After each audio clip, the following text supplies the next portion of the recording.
Uma pesquisa mostrou que pela primeira vez o antibolsonarismo está mais forte no Brasil que o antipetismo. Eles estão mostrando através da pesquisa que o feitiço está se voltando contra o feiticeiro. A gente precisa acabar com a polarização no Brasil. E isso só se dará a partir de uma ação conjunta na internet por parte de pessoas que pacificam. Os agentes da polarização são aqueles que engajam a extrema-direita. Tanto aqueles que militam em prol da extrema-direita, quanto aqueles que resistem à extrema-direita usando a mesma tática.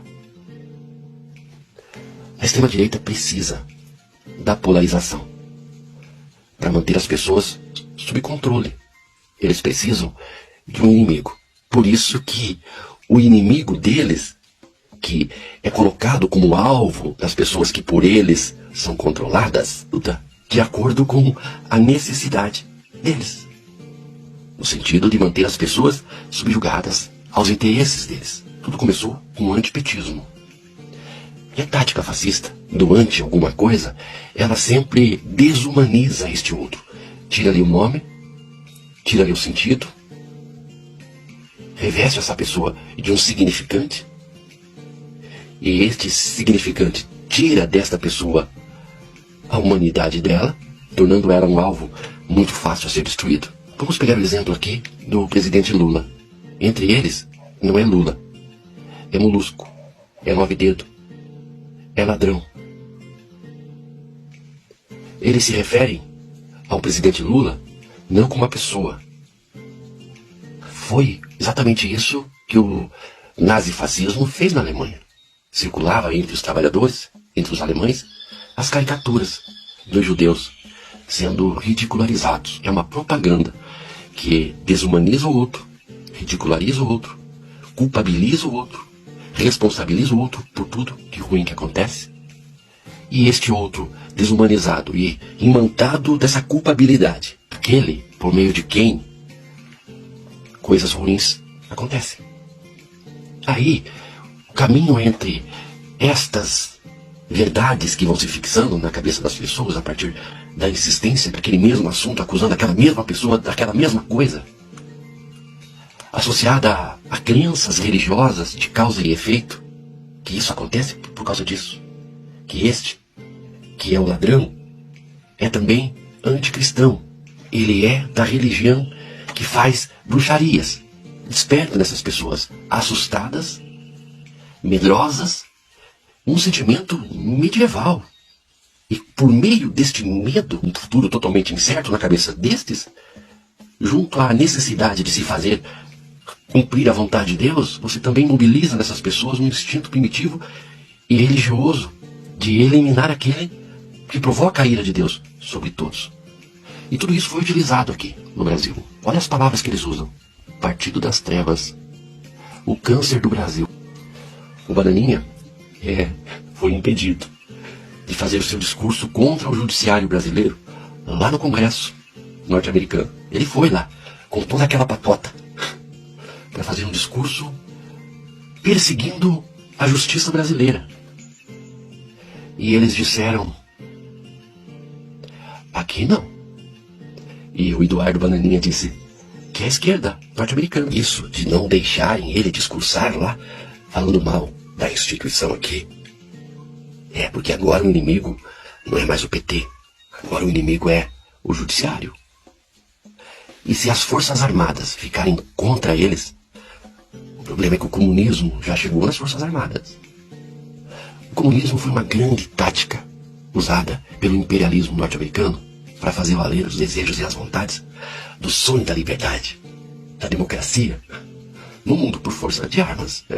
Os Estados Unidos levou muito a liberdade e a democracia deles para os países que eles pretendiam democratizar para salvar a população e também para garantir ali a sua reserva de petróleo.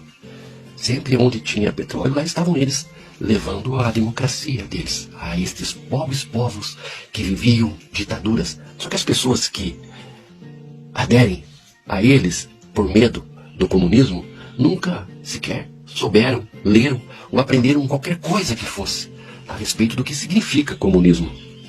O que se pensa do comunismo é o que se disse muito nas igrejas. Eu mesmo, que vivi muito tempo entre os evangélicos, enganado, pensando que aquilo lá, por se utilizar do nome de Jesus, a quem, enquanto pessoa histórica, eu admiro muito e acredito, inclusive, que a mensagem dele realmente tem o poder de transformar pessoas e uma sociedade inteira. Estava eu lá entre eles e eu vi muito sobre as barbaridades que os comunistas fizeram contra os cristãos. Foram anos recebendo essa lavagem cerebral. Anos. Hoje eu entendo que o comunismo é um conceito, é um pensamento, é filosofia. Nunca foi implantado em lugar nenhum do mundo como sistema de governo. O que existiu foi o socialismo, que caiu no início dos anos 90. E o símbolo maior da queda do socialismo é a queda do muro de Berlim, que dividia o mundo polarizado de então. Acabou. Nem a China é mais socialista. A China é um capitalismo de Estado. Mas eles resgataram esse antigo inimigo. E tudo que se opõe a eles é a obra deste inimigo que não existe, mas que eles usam aproveitando-se do imaginário popular que por muitos anos foi alimentado com essa ideia deste inimigo que rouba a propriedade dos outros, propagandeado a partir dos filmes norte-americanos, né? Daquela coisa do vietnamita que é malvado, do soldado norte-americano que é o bonzinho, que vai lá para resgatar os amigos que foram presos pelos vietnamitas. E a gente não para nem para pensar que o que estavam fazendo lá. Porque você não vê um histórico, nem nos filmes, de que houve uma invasão de alguém em relação a eles. Sempre é eles que estão nos lugares mais diferentes do mundo para levar a democracia deles. E eles conseguem pintar essa imagem de bons, de bonzinhos, de salvadores, quando invadem. E eles usam esses gatilhos o tempo todo para manter as pessoas sob controle. E o Bananinha já disse que ele não foi atendido lá no Congresso norte-americano porque os esquerdistas são covardes. Agora, se você é um esquerdista e sabe de tudo isso que eu estou falando, não reage. Porque tudo que ele precisa é da sua reação, da sua réplica, que funcione como elemento de engajamento que serve para mantê-los em evidência diante de todos aqueles que o apoiam incondicionalmente e que estão armados. Porque o esquerdista não foi comprar a arma cuja venda estava facilitada durante o governo Bolsonaro. Quem comprou a arma foram os bandidos e eles. E essa pesquisa Atlas mostra que 32% de pessoas ainda se dizem bolsonaristas, mas que nem todos eles são antipetistas, ou seja, 32% dos entrevistados concordam com o modus operandi deles, apesar de tudo que se sabe a respeito de Bolsonaro, do ser humano execrável que ele é.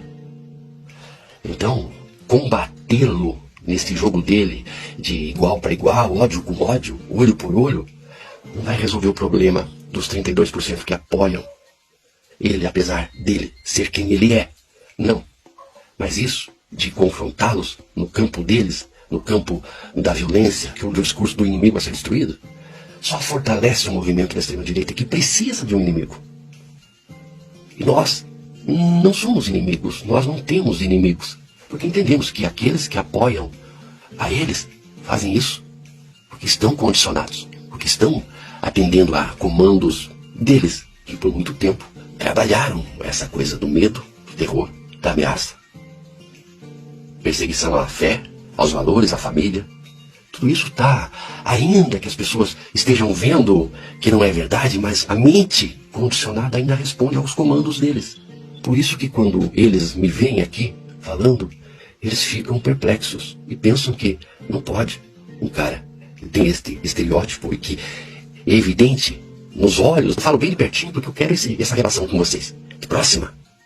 E eu falo de pertinho porque eu não tenho nada dos meus olhos para esconder. Eu falo a realidade, eu falo o que é. E estes que estão condicionados aos comandos deles, olham para mim e ficam perdidos. Mas como assim? Quem é esse doido? Como assim? Ele não é Bolsonaro? Então ele é a favor dos ladrões? E essa confusão existe.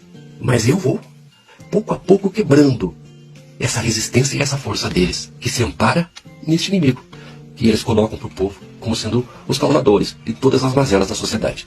São mentirosos.